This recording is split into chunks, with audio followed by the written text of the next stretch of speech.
ዛሬ እናንተን ለማዝናናት የማልፈነቅለው ችግኝ የለም።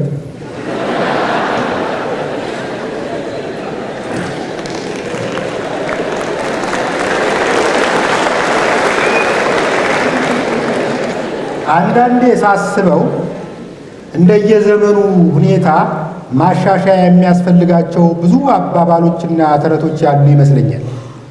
ለምሳሌ በጥቅምት አንድ አጥንት የሚል የሐኪም ትዕዛዝ የሚመስል ምሳሌ አለ። ይሄ እንግዲህ ያኔ አባቶቻችን ጠቦት በግ ሲገዙ ሙክት ፍየል ይመረቅላቸው በነበረበት ዘመን ላይ ያገለገለ አባባል ነው። አሁን ትርጉም የለውም። ዛሬ በጥቅምት አንድ አጥሚት በሚል ልንተካው እንችላለን። እንደምታውቁት የኢትዮጵያን ሕዝብ ድሃና ሀብታም ብሎ መክፈል ከድሮ ጀምሮ የነበረ ነው። ከቅርብ ጊዜ ወዲህ ደግሞ ድሃው በአንድነት ተደራጅቶ እንዳይታገል ድሃና የድሃ ድሃ ብለው ለሁለት ከፍተው ነው።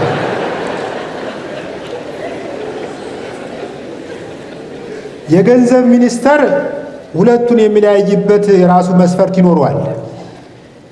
የእኔም መስፈርት ብትጠይቁኝ ዛሬ ለዚህ ሾው ቪአይፒ ትኬት መቁረጥ የተሳነው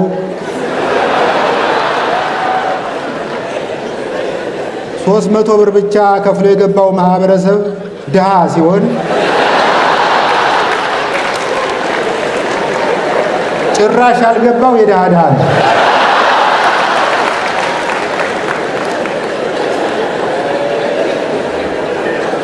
ትዝ ካላችሁ ያን ሰሞን መጠነ ሰፊ የስንዴ አዝመራ በኢትዮጵያ ቴሌቪዥን መታየት ጀምሮ ነበር እና ብዙዎቻችን ዘንድሮ በአምባሻና በድፎ ጢባጢቤ ልንጫወት ነው እያልን ተስፋ ማድረግ ጀመርን። ብዙ አልቆየም። ኢትዮጵያ ያመረተችውን ስንዴ ወደ ኬንያ ኤክስፖርት ልታደርግ ተፈራርማለች የሚል ሰበር ዜና ወገባችንን ሰበረው። እምገርም ነው፣ እምደንቅ ነው። ለነገሩ ያኔ ባለስልጣኖች በየማሳው እንደ ወፍ ማስፈራሪያ እየቆሙ ፎቶ ሲነሱ አላማረኝም ነበር። የሚገርማችሁ ዜናው በወጣ ማግስት የሆነ ከአማኑኤል ሆስፒታል የተቀነሰ ኦቨር ኳሊፋይድ እብድ ከመሐሙድ ሙዚቃ ቤት ፊት ለፊት ቆሞ ምን እያለ ሲያንጎራጉር ሰማሁት መሰላችሁ? ኬንያዎች በሉሽ አንቺ አገሬ ስንዴ ከተራብነው በላይ ተርቧል እንዴ። አንድ ቆንጆ ምላስ ያለው በእኔ ላይ የሚጨክን ለመንግስት የሚራራ ጓደኛ አለኝ እና ይሄን ስነግረው ስንዴው ይገርምሃል፣ ዋጋ የምታወጣ ከሆነ አንተንም ኤክስፖርት እናደርጋለን፣ ምን አባት አመጣለህ አለኝ። የኤክስፖርቱን ዜና በሰማው ማግስት ደግሞ ስንዴ ጫነች የዩክሬን መርከብ ወደ ኢትዮጵያ እየገሰገሰች ነው የሚል ሰበር ዜና ሰማው። ይህንንስ እንዴት እናስታርቀው ጀለስ ስለው ተረጋጋ ጁንታው፣ ዩክሬኖች የላኩት ስንዴ እርዳታ አይደለም፣ በቅርቡ ወደ ኢትዮጵያ መሰደዳቸው ስለማይቀር አስቀድመው ቀለባቸውን ማሸሻቸው።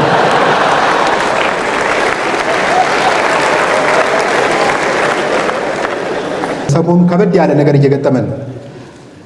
ሰሞኑን በአንዳንድ የቅንጦት ዕቃዎች ላይ የዶላር ዕቀባ ተደረገ የሚል ዜና ሲለቀቅ የነበረው ምላሽ የሚገርም ነው። በእርግጥ አንዳንዱ ሁኔታውን ለአንጀባ እየተጠቀመበት ነው። እዚህ ሀገር ውስኪ ተከልክሎማ እንኗኗርም እያለ የሚቀውጠውን ሰውዬ የቡና ቤት ጀርባ ብታጠኑት ከደንበጫ 3ኛ ደረጃ አረቄ የዘለለ ታሪክ የለው። በበኩሌ ውስኪ ቢቀር ችግር የለብኝም። ማስቲካ ከቀረ ነጭ ሽንኩርትም አብሮ መከልከል አለበት። ቸኮሌትና ቸብሮሌትም ድሮ በነፃነት መለሰ ጊዜ የቀሩ ነገሮች ናቸው። ሽቶም በተመለከተ ማን ነበር ይሄ ቲክቶክ ላይ ማለዳ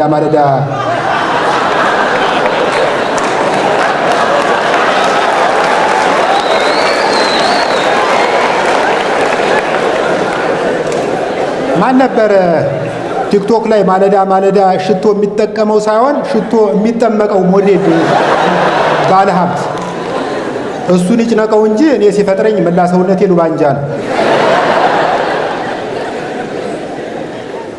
ሜካፕ የቅንጦት ዕቃ ተብሎ መከልከሉ ግን አገሪቱ አደገኛ መስቀለኛ መንገድ ላይ መሆኗን የሚያመለክት ይመስላል።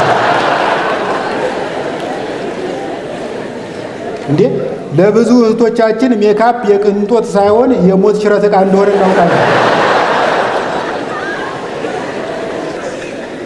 ከፈለገ ምግብ ለምን ጥንቅር ብሎ አይቀርም? ከፍትፍቱ ፊቱ ይባላል። እኔ ግን እላለሁ ያለ ቅመም ፍትፍቱ ያለ ፓውደር ፊቱ ትንሽ የሚከብድ ይመስለኛል። በዚህ ምድር ላይ ካልተቀባባ አትጠባበስም፣ ካልተጠባበስ ማህበረሰብ አይቀጥልም። በነገራችን ላይ የመልክና የሜካፕ ጉዳይ የሴቶች ጣጣ ብቻ ከመሰለን ተሸውደናል። አሁን የሽበት ማዳፈኛ ቀለም መግባት ሲያቆም ከብዙ ወዳጆቻችን ጋር መንገድ ላይ መተላለፋችን የሚቀር አይመስለኝም። ግሽበትና ሽበት አንድ ላይ እየመጡ ነው። አንድ ጓደኛ አለኝ። መልኩን ምን ብዬ ልግለጽላችሁ? ከውበት ጠለል በታች ነው ማለት ይቻላል። ብዙዎቻችን ወንድ ልጅ ከጉማሬ መለስ ካለ ይበቃል በሚል ቃል ተጽናንተን ኖረናል። በቢቢሲ ዶክመንተሪ ያየሁት ጉማሬ ከዚህ ጓደኛዬ ትንሽ መለስ ያለ። ይቅርታ አድርጉልኝና እኔ ራሴ ቆንጆ መሆን ሲያምረኝ ከእሷ አጠገብ ቆሜ ፎቶ ይነሳል እና ይሄ ወዳጄ ፌስቡክ ላይ ከሴቶች ጋር ሲያወጋ የዝነኛ ተጫዋቾችን ፎቶ ፕሮፋይሉ ላይ ጣል ያደርጋል። በአጭሩ የሩኒን ለምድ የለበሰ ጀንጃይ ነው። አንድ ቀን ስማ አለኝ፣ ስማ ልጅቱ ሁለመናዋን ወድጀላታለሁ፣ እሷም አስተሳሰቤንና ህልሜን ወዳልኛለች አለና ንግግሩን ገታ አድርጎ ተከዘ እና ምንድን ነው ችግሩ? ፎቶ ካላክልኝ ሞቼ እገኛለሁ እያለች ነው አለ እና ሞታ ትገኛ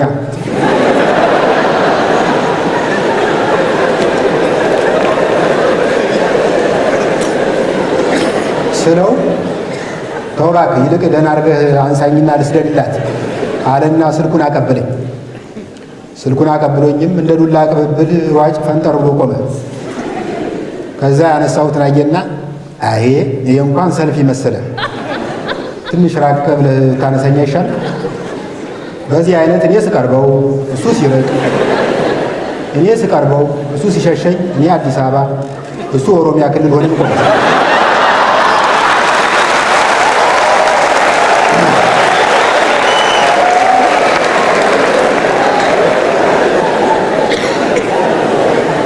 እና ካሜራውን እንደገና አቀባብሎ ሰጠኝና አካባቢውን በሰፊው አስገባውና እኔን ለአመድ ያህል መሀል ላይ ጣል አድርገኝ። በጣም እየተናደድኩ መጣሁ። ስማ እኔን እንዲህ ከምታንገላታኝ ለምን ከሳተላይት ላይ የተነሳውን ፎቶ ፈልጋት? የድሮ መጽሐፎችን ሳገኝ ከይዘታቸው ይልቅ ርዕሳቸው ያዝናናኛል። ለምሳሌ ብላታ ወልደ ጊዮርጊስ ወልደ ዮሐንስ የተባሉ ደራሲ የጻፉት መጽሐፍ ውጭ ሀገር ሄጄ ነበር የሚል ርዕስ ነበር።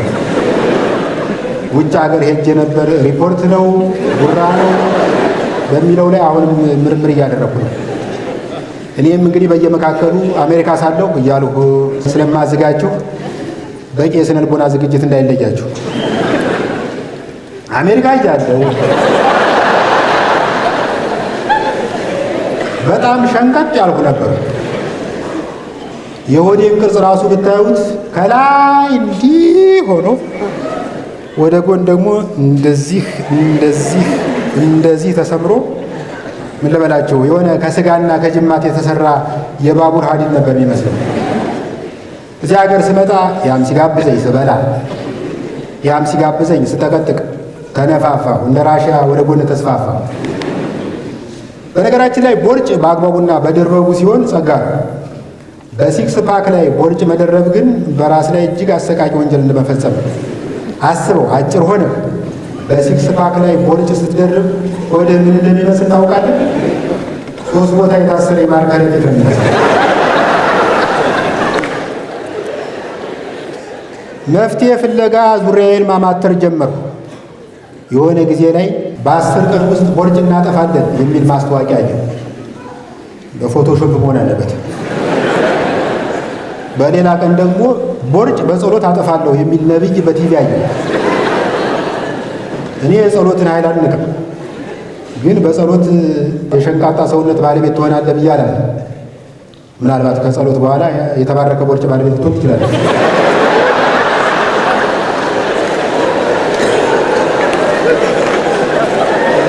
የሚገርማችሁ ጅም ተመዘገበ። ጅም እንደገባው በሴትና በወንዶች መካከል ያለውን የዓላማ ልዩነት መረዳት ይችላል። ሴቶች ጅም የሚመዘገቡት በቃ ጅም ለመስራት ነው፣ ክብደት ለመቀነስ፣ ጤናቸውንና ውበታቸውን ለመጠበቅ ወዘተ። የሚገርመኝ የጂሙ መልበሻ ክፍል ገብተው ከቦርሳቸው ውስጥ 4 ግብዳ የታሸገ ውሃ፣ የፈርስቴድ ሳጥን፣ መለስተኛ ሚዛን፣ የቦርጭ መስለቢያ ዝናርና የመሳሰሉት ነገሮች ያወጣሉ። አንዳንዴ ሳስበው የሴቶች ቦርሳና የኢትዮጵያ ሕዝብ የማይችለው ነገር የለም።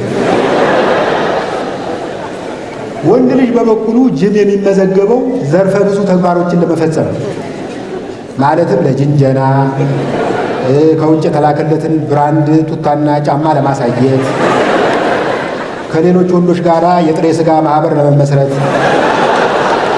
እና እግረ መንገዱን ስፖርት ለመስራት ነው። በጅንጀናው ላይ ከወንደላጤዎች በላይ ባለትዳሮች በንቃት ይሳተፋሉ። አንዳንዴ ሳስበው ባለትዳር ወንዶች ለወንደላጤዎች ያላቸው ግምት ከመጠን በላይ ተጋነነ ይመስለኛል። እኔ እዚህ በአንድ ሴት ተወስኜ እሱ ቺክ እየለዋወጠ ይከካል ብለው በልባቸው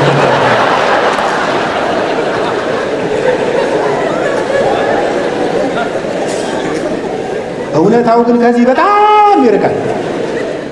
ባለትዳሩ በየአሳቻ ቦታው የተገኘችውን ብርቅዬ አጋጣሚ ለመጠቀም ተፍ ተፍ በሚልበት ሰዓት አብዛኛው ወንደላጤ በጊዜ ገብቶ ነጭ ሽንኩርቱን አፉ ላይ፣ ነጭ ጋቢውን ትከሻው ላይ ጣል አድርጎ ሶፋው ላይ ተጋድሟል። እኔ ገና ጅም በጀመርኩ ሰሞን አንዲት ደልደል ያለች ሴት ጠጋ ብዬ ማውራት ጀመርኩ። ወሬው ወደ ጅንጀና ማዘንበል ሲጀምር ሴትዮዋ ወንድሜ ኧረ ገና ከወለድኩ 30 ቀን ነው።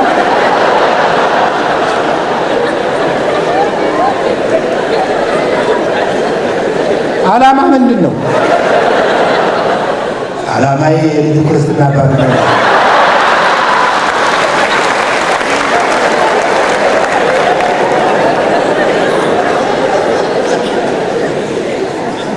ጅም የምንሰራበት አዳራሽ በጣም ሰፊ ነው። እኔና ቦሌ የተባለ ጓደኛዬ መስኮቱን ከፍተን ከመስኮቱ አጠገብ እንፈጋለን። የሆነ ጊዜ ላይ አንድ ሰውዬ ከሩቅ እያቆራረጠ መጣና ብርድ ታስመጡኛላችሁ አለና እጁን በትከሻችን አሻግሮ መስኮቱን ለመዝጋት ሞከረ።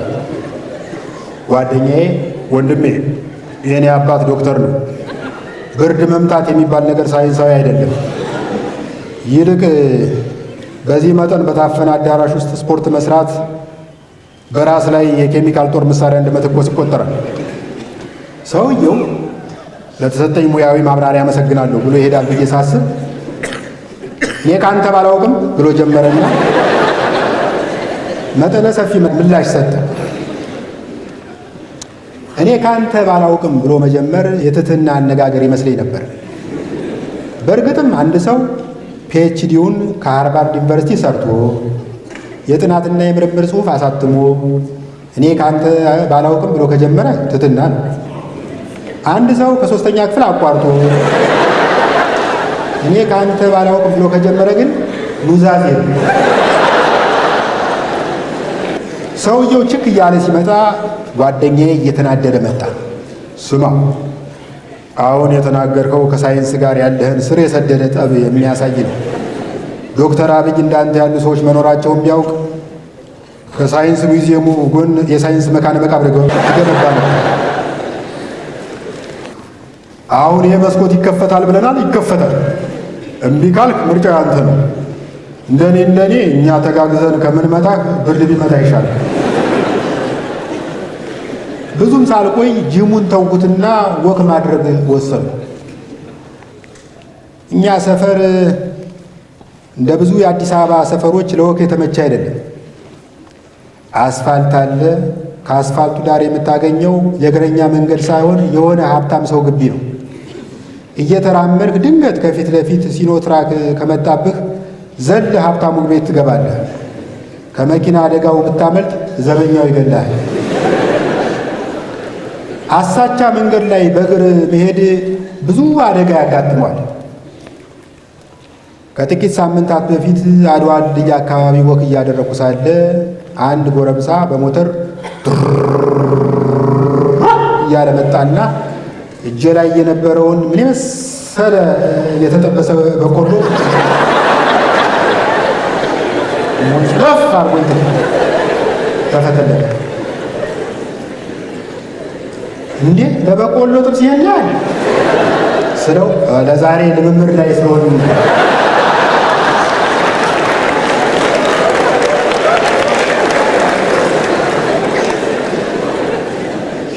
ሌላ ጊዜ በቦሌ መንገድ በወሎ ሰፈር በኩል ወክ ማድረግ ጀመሩ። መንገዱ ለወክ የተመቸ ነው።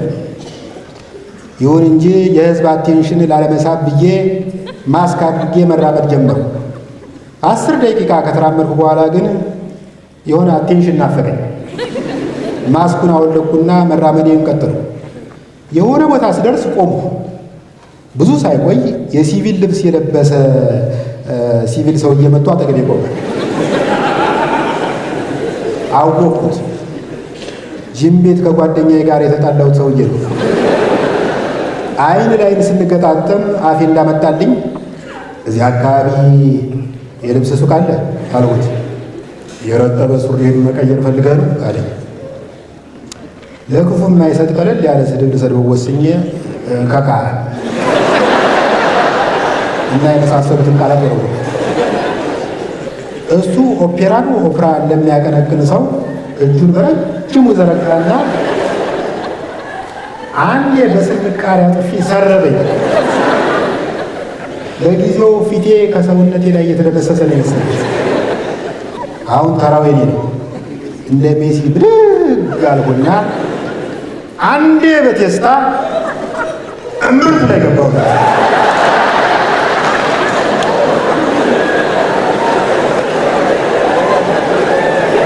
ብቻ ተያይዘን እንደ ኳይ ሲያነጥረኝ እንደ ክክ ሳሰጠው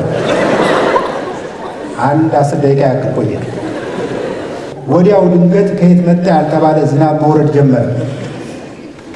የምህረት ዝናብ። ለካ ገላጋይ አተን ነው እንጂ ሁለታችንም ድብድቡን የሆነ ቦታ ላይ ማቋረጥ ፈልገናል።